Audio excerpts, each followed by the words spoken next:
Pública. ¿Qué tal? ¿Cómo están ustedes? Muy buenas noches, bienvenidos a Vía Pública. La Corte Suprema dejó sin efecto la licitación del litio, que fue tan sonada, ¿no? Bueno, eso fue realizado durante la parte final del gobierno del presidente Sebastián Piñera. Dejó licitado dos cuotas de todo el espacio chileno que hay.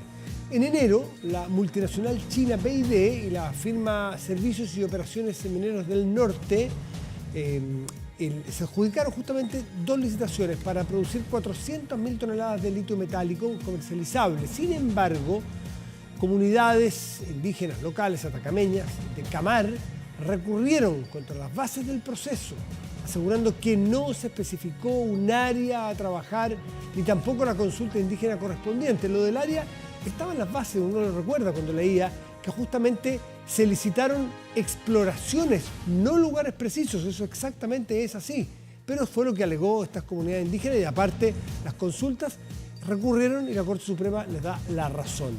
Ante este recurso, la tercera sala del máximo tribunal justamente acogió la petición, afirmando que el mecanismo propuesto por la autoridad eludió un deber, omitiendo la individualización del lugar geográfico.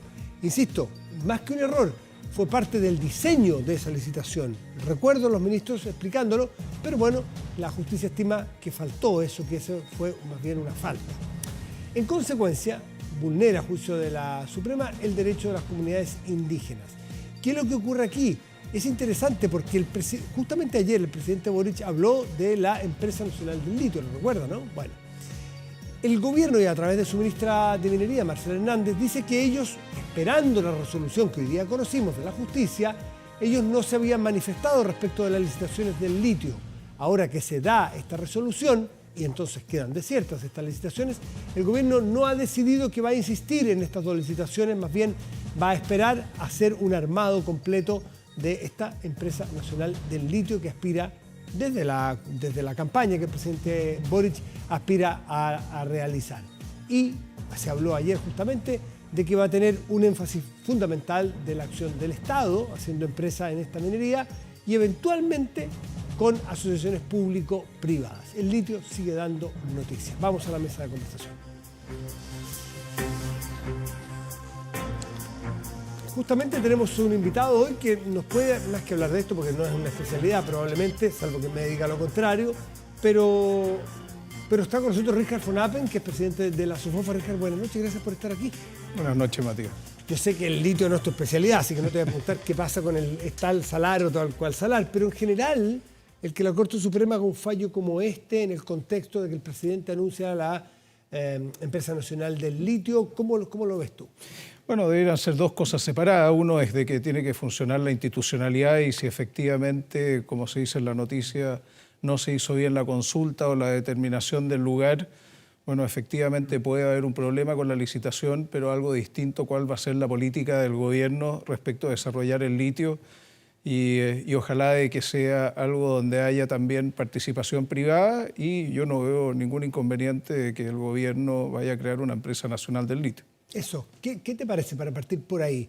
Dejando de lado esta noticia que es coyuntura, la Empresa Nacional del Litio, ¿es una buena fórmula a la cual crees tú que el país debe afrontar un desafío y una tremenda oportunidad que es el litio para Chile?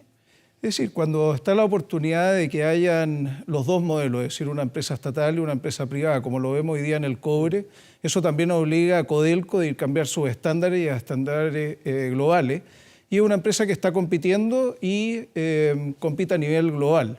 En el litio debiera ocurrir lo mismo y yo no veo un inconveniente si es que se rige por parámetros también de rentabilidad y que finalmente no le cueste dinero a la ciudadanía. Ya.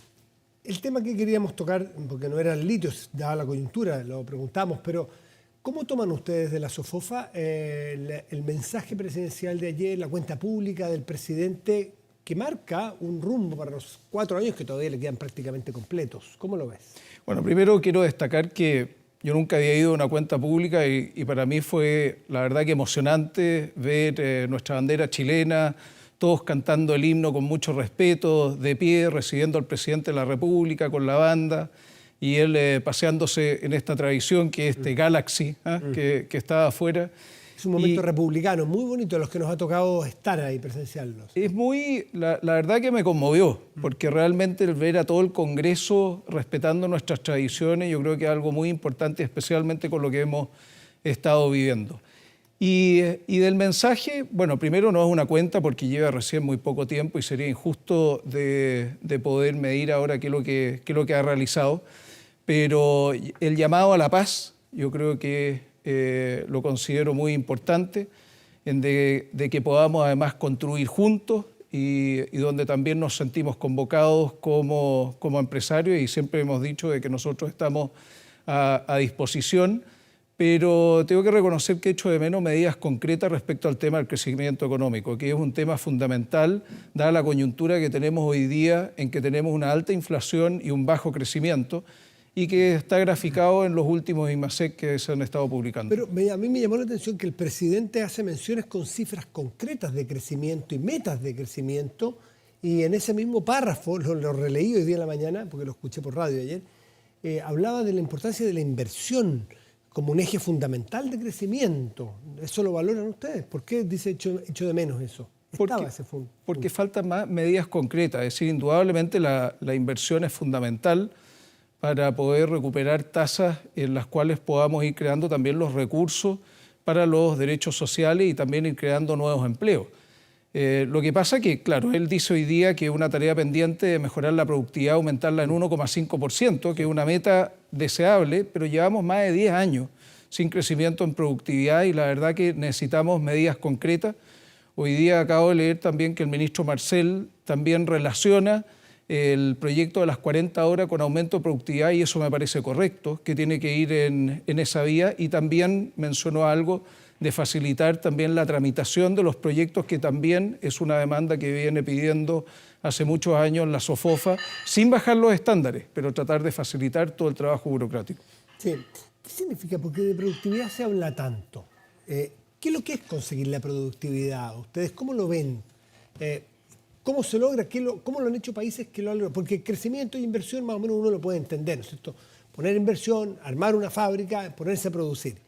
Pero ¿qué es lo que es la productividad en el fondo? Mira, son una serie de cosas en las cuales obviamente el trabajo de una persona, por ejemplo, hubo un estudio de McKinsey hace un tiempo atrás en donde la minería de Chile tenía la mitad de la productividad de la minería en Australia por persona. Entonces se fueron metiendo a cuáles son los detalles. Hay una parte en la burocracia estatal que impide agilizar y pone traba en una serie de formas para poder organizar el trabajo. Y lo otro es que también este es un tema cultural, es decir, de que nosotros tenemos que tratar de enfocarnos, focalizar, y eso va muy relacionado también con la educación. Nosotros hoy día estamos pendientes de formar mejores técnicos y no solamente aspirar a tener profesionales universitarios, porque hoy día lo que requiere especialmente la industria es una especialización. Y eso marca una diferencia muy grande en las fábricas, en el transporte, en la logística. Pero eso no es un día para otro, y no es probablemente un periodo de gobierno el que logre aumentar considerablemente o sustancialmente la productividad. Son procesos largos, ¿o no? Por eso te hago la pregunta. Es que, ¿sabes, Matías? Este es un tema pendiente que lo hemos hablado, es que nosotros necesitamos políticas de Estado para poder resolver temas como los de educación, como los de salud, como los de infraestructura, que toman 20, 30 años plazo. Entonces deberíamos ponernos de acuerdo y justamente yo creo que tiene que haber una política de Estado en la cual tenga un apoyo amplio y en la cual también tenga una institucionalidad que no vaya cambiando con cada gobierno. Y esa es la gran diferencia de los países, especialmente del hemisferio norte y en Europa, de que van pasando los distintos gobiernos, pero las políticas en educación no van cambiando. Bueno, una constitución debería servir para sentar unas bases de una institucionalidad larga. Exactamente. O sea, estamos en una tremenda oportunidad en este momento. ¿Cómo estás viendo tú? Una oportunidad desaprovechada, porque yo creo que este era un momento para poder unirnos detrás de un proyecto, escuchando las distintas posiciones, y nosotros, en lo que nos corresponde desde el sector empresarial, participamos activamente en todas las instancias para poder hacer un aporte, y la verdad que no fuimos escuchados. Y incluso las iniciativas populares de norma, que hubieron varias que se presentaron, que contaron con más de las firmas, fueron rechazadas por el Pleno. Y eso se nota lamentablemente también en la desconexión que hay hoy día entre el borrador que hay y lo que piensa la ciudadanía.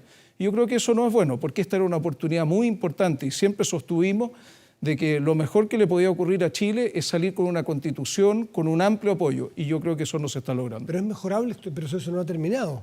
Sin duda, es decir, el borrador está y hoy día están las dos comisiones para ver cómo se puede armonizar y con todas las normas transitorias, pero no puede cambiar en lo sustancial algunos aspectos que al menos en el sector empresarial causa preocupación. ¿Y el borrador tiene ya cosas que a ustedes les preocupan? ¿Cuáles? Sin duda, están los derechos de agua, están los títulos de propiedad, especialmente todo lo que es el derecho minero, y eso va a impactar en dos industrias que son muy relevantes para el desarrollo de Chile y que hoy día, conversando con los inversionistas, lo que están haciendo es postergando las decisiones. ¿Eso quiere decir que ustedes más bien son partidarios de rechazar eventualmente? No, yo creo que las personas tienen que tomar su decisión de acuerdo a lo que consideran que va alineado con su proyecto de vida, pero desde el sector industrial, que representa la SOFOFA, hemos levantado cuáles son las inquietudes. Y como han habido aspectos que también consideramos positivos, como es el tema de sustentabilidad.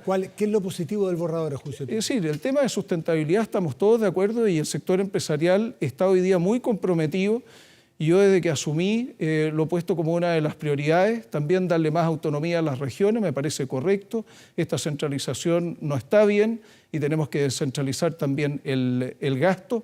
La diversidad de género también y las oportunidades para mujeres, nos parece correcto. Multiculturalidad, es decir, reconocer la diversidad que tenemos dentro de nuestro país. Yo soy hijo de migrante, soy primera generación en Chile, me considero chileno, pero no me parece correcto la plurinacionalidad y dividir nuestra nación, y por eso digo que fue emocionante ver nuestra bandera chilena y todos cantando, mirándola a ella. Quiero volver un segundo al mensaje presidencial del presidente Boric de ayer. En materia de tributaria, por ejemplo, esbozó algunos lineamientos que tienen que ver con riqueza, tienen que ver con renta.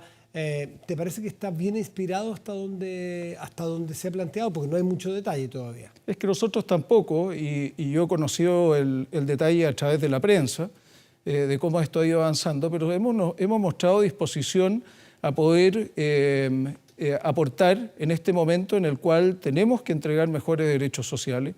Eso es algo válido, que tenemos un compromiso como ciudadanía y también del sector empresarial, pero es importante que esto vaya también bien equilibrado de no afectar la inversión, que es lo que requiere hoy día Chile para volver a retomar, y especialmente con el IMASEC creciente que estamos teniendo, que era anticipable que esto iba a ocurrir, y esto tenemos que revertirlo. No es solamente esto, pero la incertidumbre respecto al texto constitucional es algo que nos va a acompañar bastantes meses, probablemente después del 5 de septiembre también, pero es muy distinto cuando podemos afrontar esto juntos y, por ejemplo, las señales hoy día del ministro Marcel respecto a cambiar algunas medidas, yo creo que van en la dirección correcta. En reforma, dos cositas que me quedan. De reforma tributaria, usted dice, estamos abiertos a aportar más, es decir, a que eventualmente haya un alza en algunos impuestos, o ustedes creen que lo que falta aquí es certeza, pero ¿se puede subir? ¿Hay espacio a su juicio para subir? Yo creo que sí. Es decir, yo por lo menos siempre he estado dispuesto a aportar más por los desafíos que tiene el país. Yo siempre he sentido y dado gracias a las oportunidades que yo he tenido, y siempre he querido tratar de retribuir a mi país y para que mucha gente tenga también oportunidad en la vida de desarrollar su proyecto de vida personal. Pero es muy distinto cuando uno está afectando, por ejemplo, este impuesto al ahorro, porque ese es el impuesto al patrimonio, es el ahorro de platas que ya tributaron, distinto a los flujos, por ejemplo, de que sí haya una tasa marginal más alta. Yo personalmente no veo problema, y también como bienes de lujo, propiedades, etcétera. Yo creo que eso es correcto dado los desafíos que tenemos hoy día. No queda mucho tiempo para profundizar en eso, pero no quiero quedarme sin tener tu opinión sobre el proyecto de 40 horas. Pero el presidente, junto a las 40 horas, habla de la adaptabilidad. ¿Qué entienden ustedes por adaptabilidad y qué les parece el proyecto de 40 horas? Bueno, lo hemos hablado con la ministra, de que nosotros tenemos, todo esto va cambiando, el mundo va cambiando, y la pandemia aceleró un cambio bien notable, que es el tema de la virtualidad.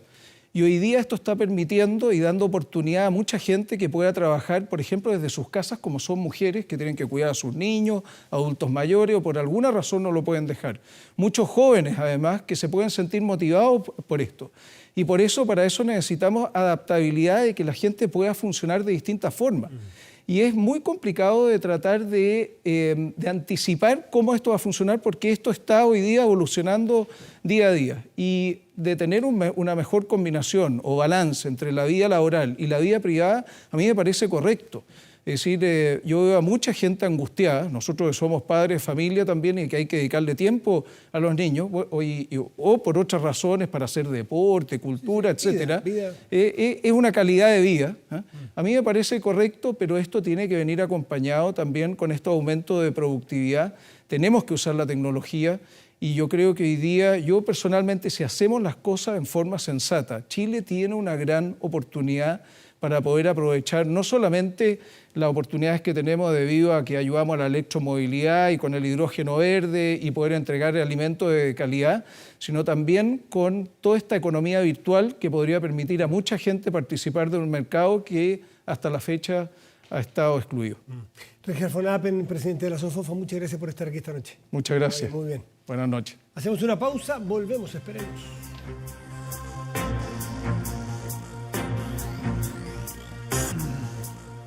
Chile es más que una ciudad y estar donde quieras es posible. Hoy los horizontes se expanden para todos y nuestra red no para de crecer. Ahora también en 5G para darte más y una mejor conexión. WOM, nadie te da más. Mañana se cumplen 100 días desde la invasión rusa a Ucrania. De todo lo que sabemos que allí ha ocurrido, hay caras, hay personas, hay historias personales, pero también hay números que dejan perplejo y que vienen a sumarse a una historia de hace un buen tiempo del mundo, que son los refugiados o son los desplazados. Y lo que viene a sumar, lamentablemente, esta invasión de Ucrania es aproximadamente hay cifras entre 8, 10, 12 millones de personas que han tenido que salir del país. Pero lo impresionante es que ACNUR, de las Naciones Unidas, ha dicho que por primera vez los desplazados en el mundo, forzosamente de sus países, superan los 100 millones de personas. Es parte de lo que queremos conversar hoy justamente con Rebeca Celanmor, a ver si estoy pronunciando bien su apellido, que es jefa de la Oficina Nacional de ACNUR en Chile. Rebeca, muy buenas noches, gracias por recibirnos. ¿Cómo estás? Buenas noches, Matías. Un gusto estar con ustedes esta noche. Muchas gracias por recibirme. Bueno, esta noticia impacta muy fuerte porque es otro lamentable aporte que hace esta invasión rusa. No solo lo que pasa exactamente ahí en Ucrania, sino que engrosa una cifra que mayoritariamente, por lo que estuve leyendo, esta cifra la aportaban los países africanos, ¿no es cierto?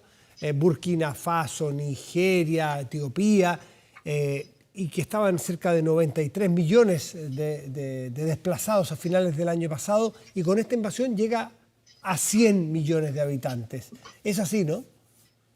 Sí, exacto. Justamente así. Llegamos a un número sin precedentes.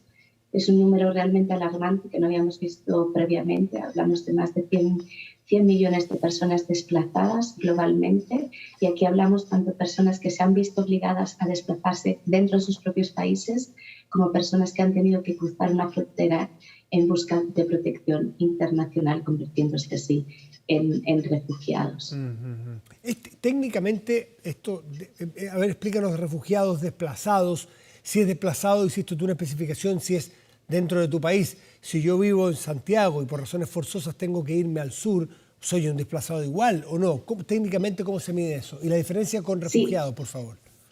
Sí, claro. La diferencia sería desplazado interno, es una persona que está saliendo de su lugar de origen, pero que por distintos motivos vinculados a persecución, desastres naturales, a violaciones a los derechos humanos, serias perturbaciones del orden público y demás motivos, y nunca llega a cruzar una frontera internacional. Es decir, como si yo estoy en Santiago o usted está en Santiago y de aquí se mueve a Antofagasta, por ejemplo, buscando protección allá.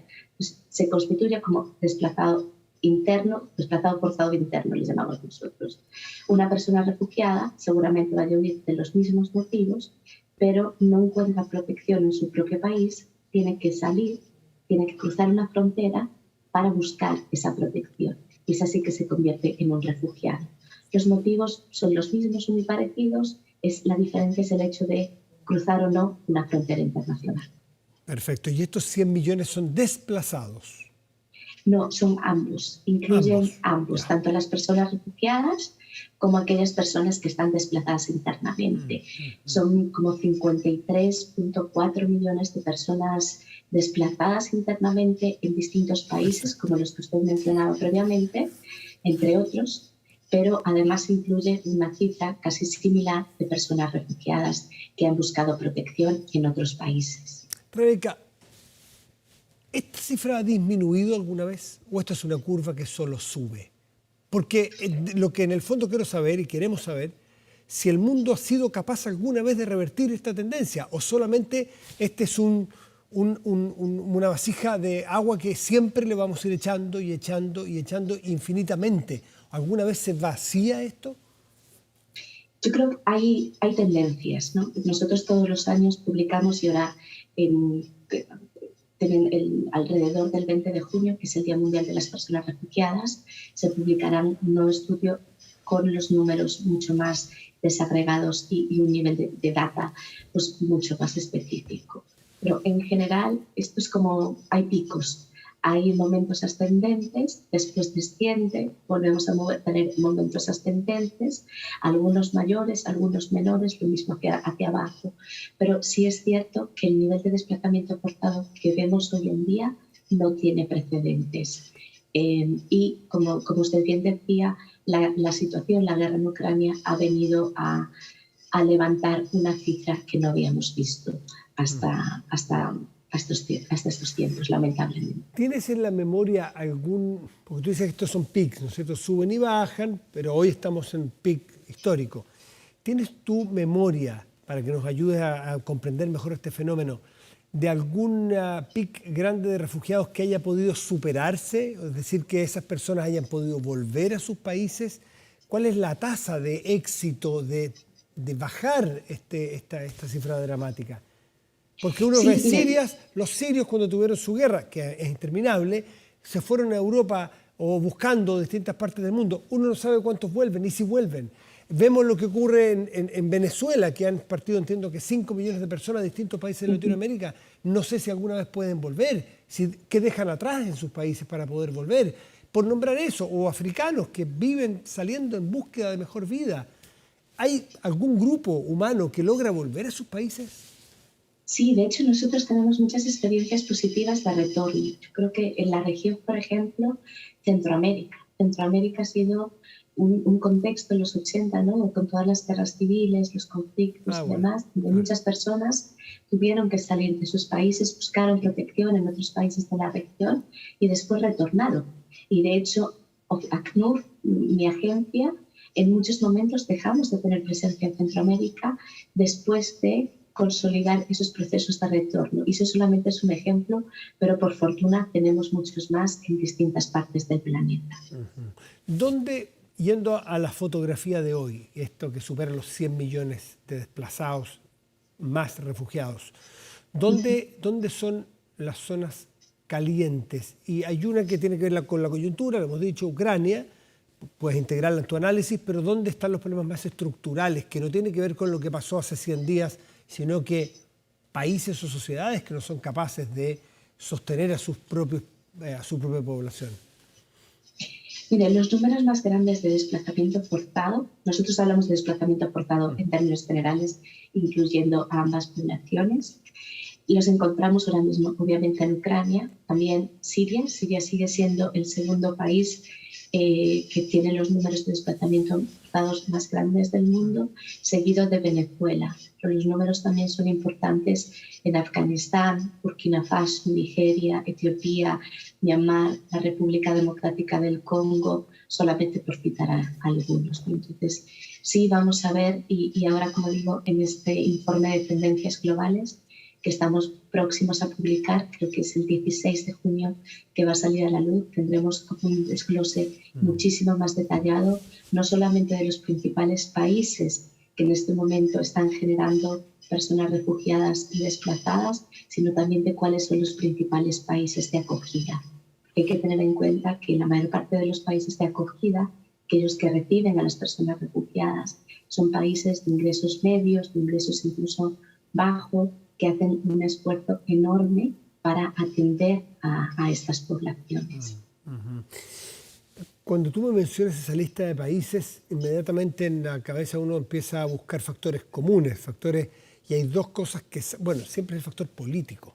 Aunque ustedes no se metan en política contingente, la gente se va porque las crisis políticas impiden que algunos estén. O ya sea guerra, o ya sea dictaduras que no permiten que quienes les hacen oposición vivan en ese país, entonces los echan, los exilian. Pasó en Chile en los 80, así que conocemos esta historia. Tiene que ver con, al final, la falta de institucionalidad o democracia en los países. Es un factor común, hay una correlación directa con el problema que ustedes atienden, ¿no? Bueno, nosotros, como usted bien dice, no entramos en los temas políticos. Nosotros, como una agencia humanitaria, nos encargamos de apoyar a los estados en responder más bien a lo que esto genera, ¿no? El desplazamiento forzado y las necesidades de estas personas. Pero nuestro alto comisionado sí ha sido muy empático en que este tipo de contextos no se solucionan con asistencia humanitaria. Es muy necesaria, sí, pero aquí se requiere de una acción política.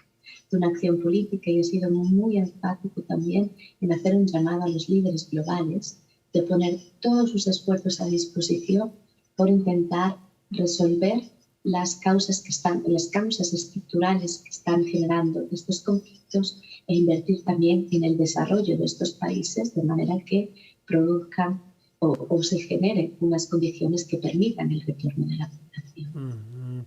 Hablemos de Latinoamérica, tú hablaste de Centroamérica puntualmente, porque Venezuela lamentablemente pareciera que nos estamos acostumbrando, esa dictadura se alarga y ya lleva un buen tiempo. Pero empezamos a ver ya algunos brotes preocupantes de otras dictaduras, como la de Nicaragua. Hoy es noticia en el mundo lo de Bukele en El Salvador, con lamentables sucesos de violaciones a derechos humanos o riesgo a violaciones a los derechos humanos. ¿Cómo está la situación en la región americana? Pues yo creo que la región de las Américas ha visto también un número que tampoco tenía precedentes desde hace muchos años, desde la época de los 80, en los números de desplazamientos forzados, ¿no? Estamos hablando de la situación de Venezuela, que obviamente es la más grande en toda la región, es la tercera crisis de desplazamiento forzado en el mundo.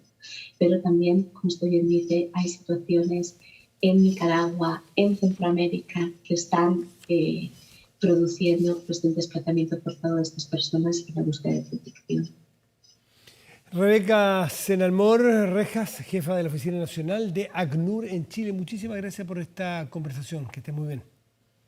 Muchísimas gracias a ustedes. Un gusto. Que esté muy bien, un gusto. Hacemos una pausa y volvemos. Espérenos.